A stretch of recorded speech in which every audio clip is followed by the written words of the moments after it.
The brake pedal position sensor, BPPS, in your Chevy Silverado monitors the brake pedal's position, crucial for ABS, traction control, and stability systems. If your ABS light is on, braking feels less responsive, or you see check engine codes like P0122 or P0123, the BPPS might be failing. These symptoms often result from wear, corrosion, or electrical faults, especially in Silverados used in harsh conditions. Modern OBD2 scanners can help diagnose BPPS issues by providing real-time data. Remember, driving with a faulty BPPS compromises your safety systems, so address it promptly.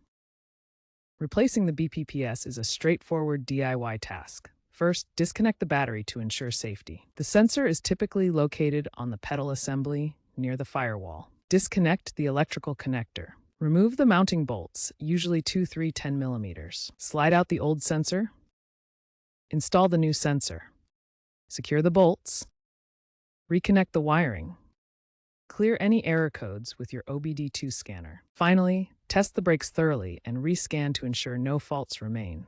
Aftermarket sensors range from $50 to $150. Calibration using dealer software is recommended for accuracy, as misalignment can cause false readings. Automotive experts recommend using OEM parts for reliability.